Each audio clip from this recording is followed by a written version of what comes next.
Our next talk is about 10 commandments of security for web developing. Our old friend, Hans de Rad. Thank you very much, and well, welcome everybody after lunch. I hope you've enjoyed it.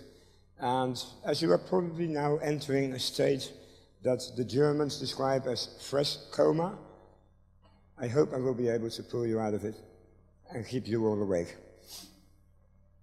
First of all, I would like to thank the organization.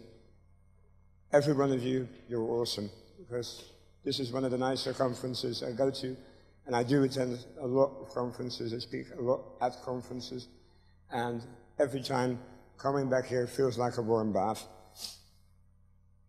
And thanks for coming to my talk. Makes me feel all warm and fuzzy inside, but that might also be the tea. So who am I?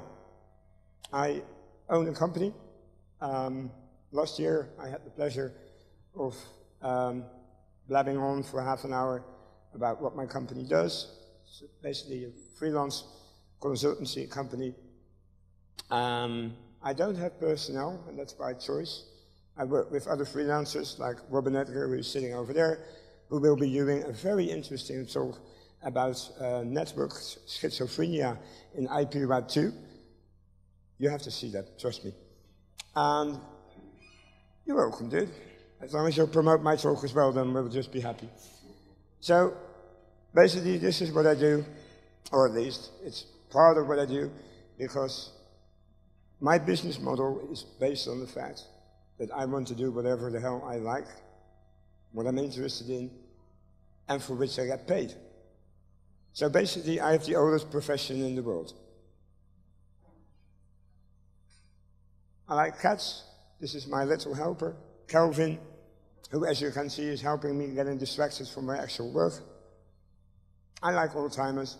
This is my car, called Bismarck. The fact I like most about this car is that it doesn't have any computers. I work with computers enough. I want something that really works. Or at least, when it breaks, I want to know what's broken, and that can actually only be one thing, the engine. So, security.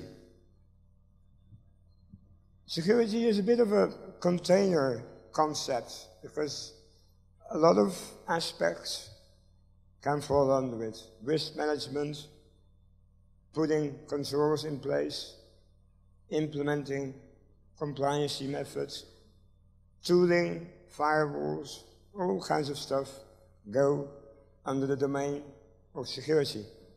And today, I will try to give you, in about 30 minutes, the whole 42, or at least a couple of areas, regarding security. We're going to look at frameworks, tooling, but also laws, regulations, and compliance of them, because security isn't a single topic. You don't solve a security problem with tooling. You don't solve a security problem with guidelines or policies, at least not alone. So we're going to go over all the little nitty-gritty items of it. And security, I think a nice way of looking at it is that an object can only be as secure as it is when the interactions that the object has with the context in which the object operates are being controlled. And security breaches, by that definition, are basically any interaction that has an unexpected or unwanted side effect. And if you apply this method to basically all aspects in an organization, you can do that to both the technical items. You can see a server as an object. You can see a service on the server as an object. But you can also see a person as an object. It's not a very nice way of looking at a person, still. And if you look at the interactions that such an object has with its surrounding, you can focus on limiting the amount of damage that an unwanted transaction or interaction can do. So in computer science, we've we've come quite a long way, but still it's a pretty young area of business. We came from the fact, or at least we came from the idea that there was a very direct relation between the program, the algorithm, and the data, and the hardware on which it was stored. So if you would write a computer program, those would be the literal instructions of what the hardware would do with the data, bitwise operations on paper or on magnetic drives or what have you not. And actually that's, from a security point of view, a very beautiful position, because there's not that much that really can go wrong unless you have literally a bug somewhere in your system. So attack vectors for simple systems are limited to pretty much the physical situation of the system itself and or the direct interactions with the system. So from an object interaction security point of view, that's quite easy. You can simply try to isolate all the operations, and you can prevent an unauthorized operator from physically attending the machine and working on it. So, okay, let's move on from there. Client server, still very popular architecture today. And you see a couple of things. You see separation of responsibilities occurring within systems. And that separation of the responsibilities introduced an intermediate layer, introduced interfaces, and interfaces require interactions. And not only interactions, but also transformations, because the language and the format in which a backend stores data or handles data will be different from the way a front-end will behave. And from a security point of view, one of the more interesting moments in trying to breach the security of an application is looking at intersection points. Because mostly what you see in data loss or data corruption isn't necessarily a direct intentional issue, but it's more or less a misunderstanding, or maybe an intentional misunderstanding if you perform a security test. And this misunderstanding, I would also say, cross-site scripting, you can identify as misunderstanding because somebody forgot to protect a certain layer. But cross-site scripting within a system only is dangerous on a certain level. It's dangerous pretty much in the front end, not necessarily in the back end. If the script is in the database, it doesn't do anything. But the database will give the script back to the front end will interpret it, and here you go, we have a misunderstanding. So within the interaction between the components, you should put controls in place. Basically, summarizing all that is trust nothing, not only your own infrastructures. So the client and server model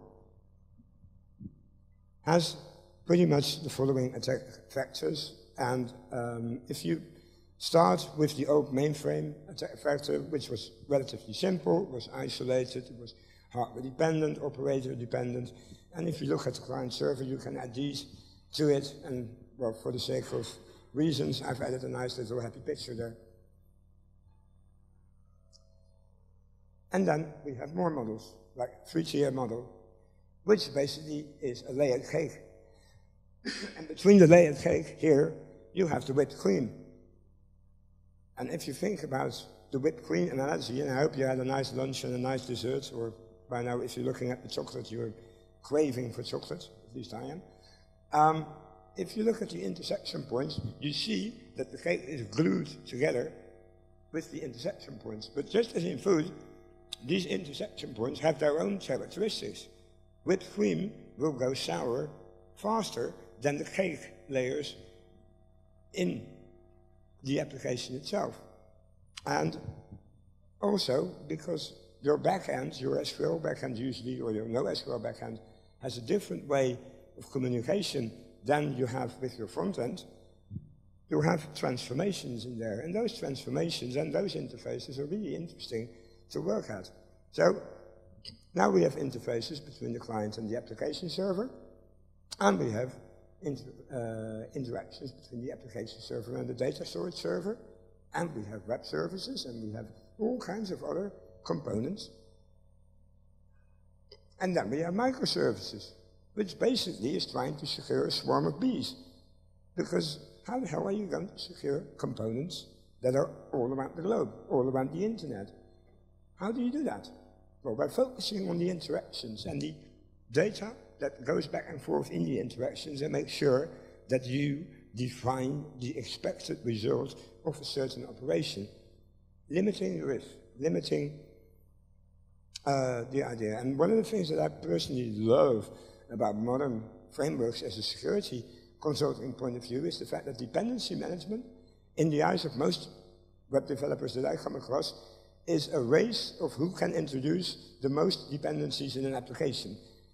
And the fact that NPM or Bower handles dependencies, or at least the installation of dependencies, quite easily. You can just NPM install blind, we'll install 150 other units. In my company, I've introduced a concept called dependency tax. If somebody uses over 100 libraries in his project, he will pay with cake or beer, depending on the day of the week and the time of day. Usually we start with beer.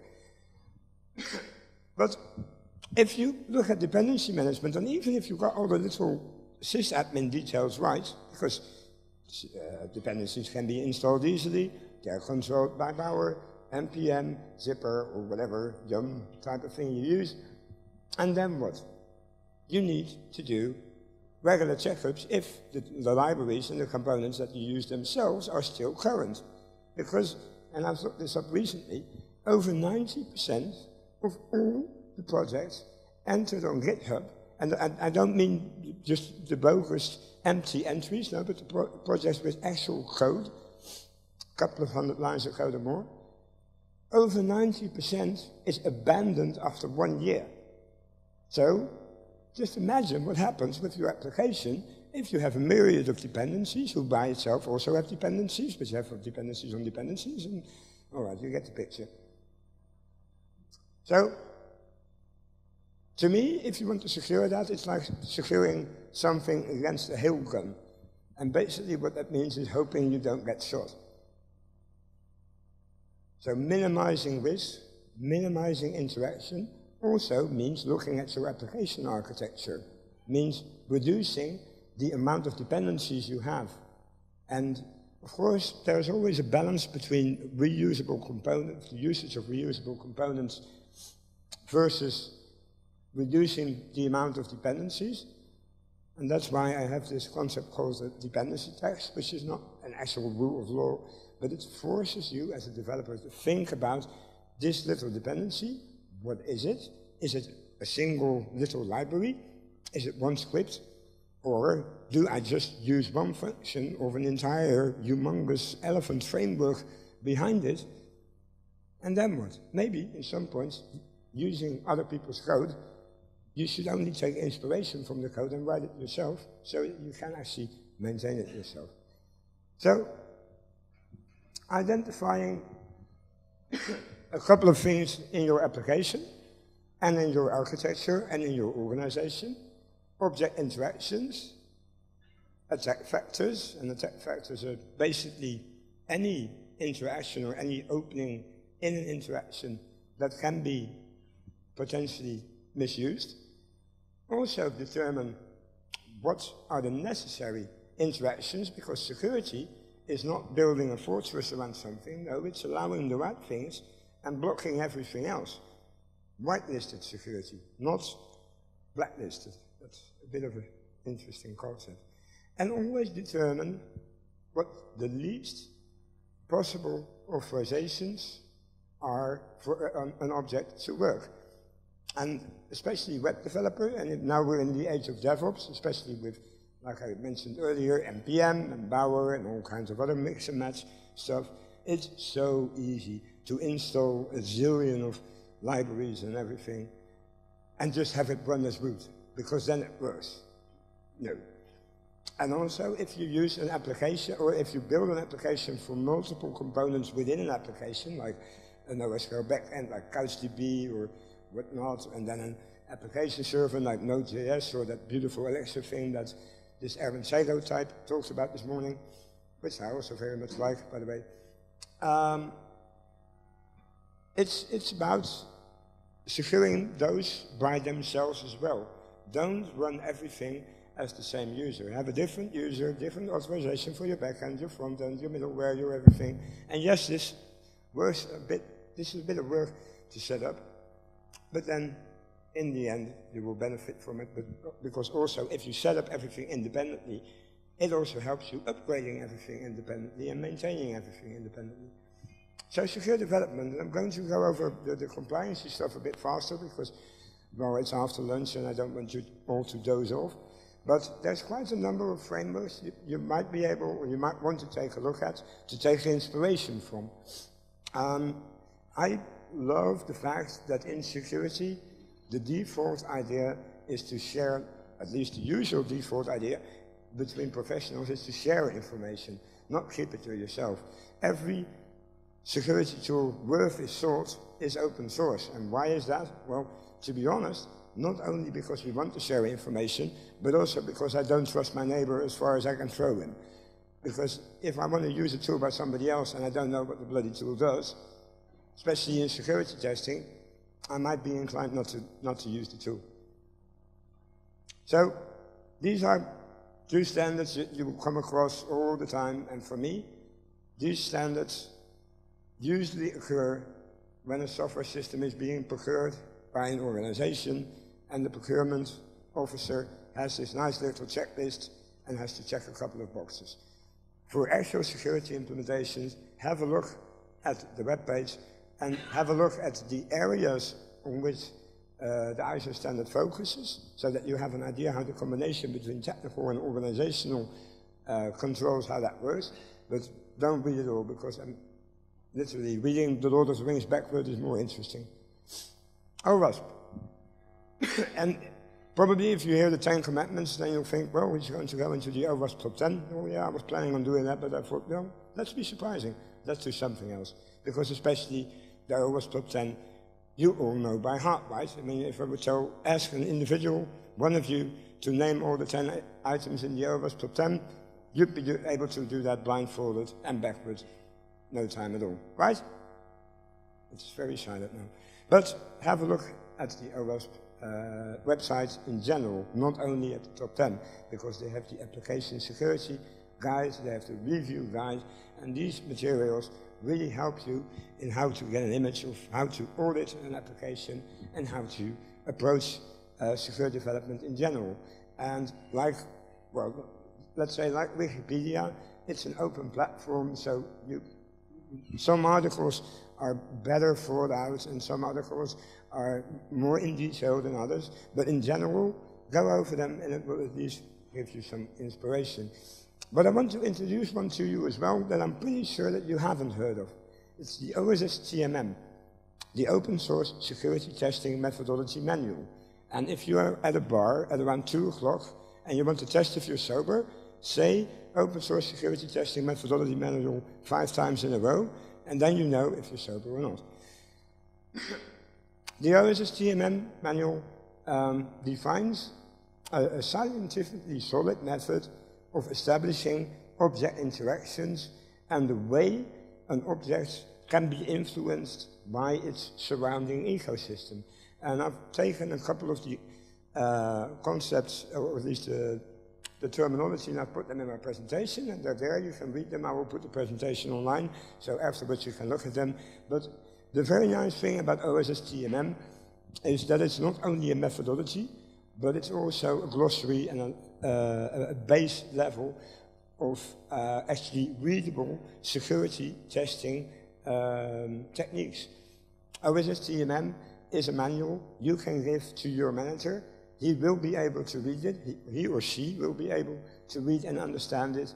And the best thing is, once you've done that, you know you speak the same language and you'll use the same approach. And the idea about OSSTMM goes around the concept of the RAV. And the RAV is the metric in which you can, by measuring the interactions and the risks of an interactions of an interaction and an object in its surrounding, how you can measure optimal security. Optimal security being the object itself being as secure as it can possibly be it through technical controls or procedural controls or a big guy with a baseball bat, doesn't matter. They're all valid methods of securing something. And the RAV is actually a reproducible item for everything, and that's really nice. And you can, like I said, apply this on processes or on software development in general throughout your work. And OSSTMM is being adopted more and more because, for instance, the CIP, the Center for Information Security and Privacy in the Netherlands, of which I'm one of the more active partners, we have adopted both the OWASP testing guide and OSSTMM as our base for the SIP security guidelines. And the SIP security guidelines have now been officially adopted by several Dutch governmental organizations as one of the demands for software development jobs and contracts in software development in the Netherlands. So, and this goes to show that it's not only a paper reality. Something like OSSTMM, as opposed to the ISO standards, can actually help you understanding the concept of security better and explaining it better. So, know your stuff, know your tools, know your policies, and know also when not to use them. And don't try to defuse a bomb with a tar command.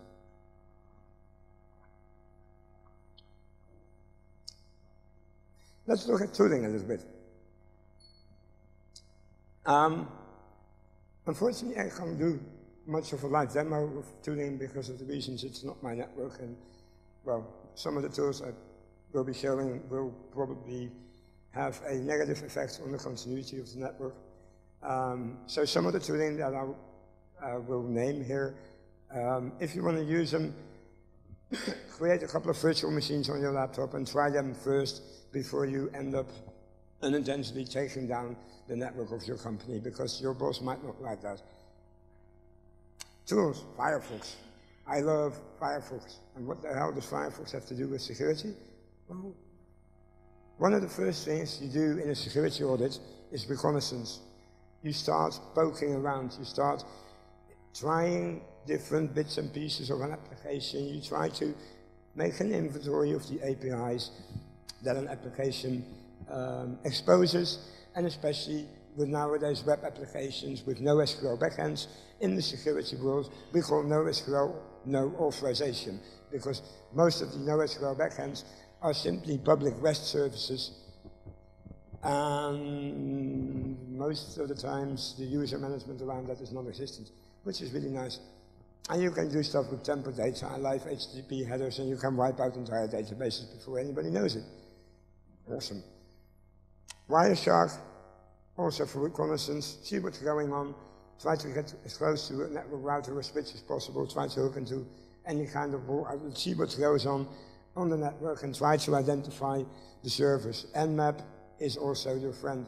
So, both of these applications are pretty much used for normal debugging and diagnostics, but basically what security auditing and security testing is normal debugging and diagnostics, and then doing something that nobody expected.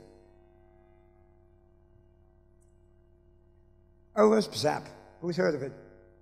Lovely tool, a couple of people, yeah, sweet. OWASP ZAP basically is an application that you can point at your website or web application and just tell the spider to go edit, and it will crawl over all the pages, it will look at HTTP headers, it will look at responses, it will try a couple of stuff. Actually, if you, for instance, have an e-commerce website like Magento or Drupal Commerce, and you run OWASP ZAP over it, you will end up with pretty much all your products out of stock, because it will add everything to the shopping cart, and it's fun. It will test out your application, and it will give you some pointers relating to the OWASP testing methodology and the OWASP Top 10, and it will tell you the points in your application that you might want to take a look at. And there is one bit of caution, because with every automated tool, you always end up with duplicate results, and you'll always end up with false positives. So if you have to perform a security scan for an organization, and at some point you see the report and you're like, whoa, 10,000 findings, I will print this out and I will use it to hit the web developer with, realize that what could have happened is that it's actually just only one thing, but then propagated over 10,000 pages. SQL injection, also in the age of NoSQL, this is something that really is something to take a look at, especially also because of some of the NoSQL databases using an SQL-like type of syntax. Like OrientDB, you can use normal SQL with it. Arachne and W3AF are a bit like OWASP ZAP, but then on steroids. OWASP ZAP will just do inventory, and we'll just take a look at what happens, and Arachne and W3AF will actively start to poke your application with shit, which is nice, as long as you do it in a testing environment. And the nice thing, especially about Arachne, is that it's self-learning. It will look at your application, it will first identify all the frameworks, and then it will unleash everything it has on those frameworks and combine it with the results that it already has. And it also gives you a nice report. So, web application testing frameworks, mostly focused on front-end and web services, very useful. We'll focus also very much on data exchange, input validation, and if you remember, those are the things in your application on which most of the risks actually occur, because in those exchanges you have data transformations and you can have the misunderstandings. But also take a look at the infrastructure itself, because your web application by itself can be developed very well. The security of the web application itself can also be done very well, but if you run it on a web server running, I don't know, 10-year-old Debian or whatnot, then you might also have a problem. Or if you, like some banks in the Philippines, I think, forgot a firewall, for instance, you will end up with $10 billion missing, which could be a problem, depending on which side of the $10 billion you're at that time. So OpenVAS is basically an open source version of Nessus, and it will also make an inventory of the network of potential vulnerabilities of all the items in the network. And if you run something like OpenVAS, I actually hope that your network admin at some point comes at you and asks, what the fuck are you doing in my network? Because if that doesn't happen, that might be an issue. Because recent report shows that it takes more than 8 months for a security breach to be noticed by organizations. Have you got any idea what you can do in 8 months? We'll almost produce a child, but that's not the point. But you know, be sure that if you test something, not only test the thing itself, but also test if you're being spotted. Test if the monitoring within your network is done well as well, and if it's working well. Thereby, you'll both benefit. Nixo, if you want to grow some web server, use Nixo. Very nice. Fires away about 10,000 tests. Yay. And then we have a bit of a gray area type of application, because Metasploit, well, it's being marketed as a security framework, but basically it's a hacking tool. Metasploit doesn't have that much to do with actual security testing. It's basically an exploitation framework for vulnerabilities. And yes, you can use it within your network, but don't be surprised if it eats your kitten or re-elects George Bush or does something horrible like Donald Trump. But it is nice, and it also has a graphical front end, which is very nice to demonstrate to your co-workers and colleagues about. And like I said, the relevancy of infrastructure testing goes both ways, both about the application itself, but also about learning if the infrastructure is being secured properly as well. So, what's security? Is there one single definition of security? Well, God, I hope not, because then I would be out of a business giving talks. So, is there an actual answer in my talk? Well, no, because there isn't a question. There's just a situation. And we have to do something with the situation. So 10 commandments. Well, as a security researcher, I have a bit of a problem with authority, so I wouldn't say commandments, but guidelines. And we absolutely need more folks with sunglasses. Thank you.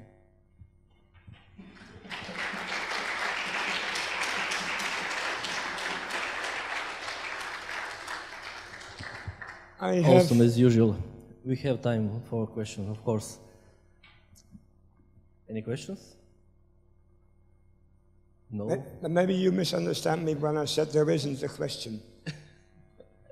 And I can give answers. I'm able to at some point. But else, thank you very much for attending here. Thank you very much, Hans. And be sure to visit Robin's talk. Okay, thank you very much.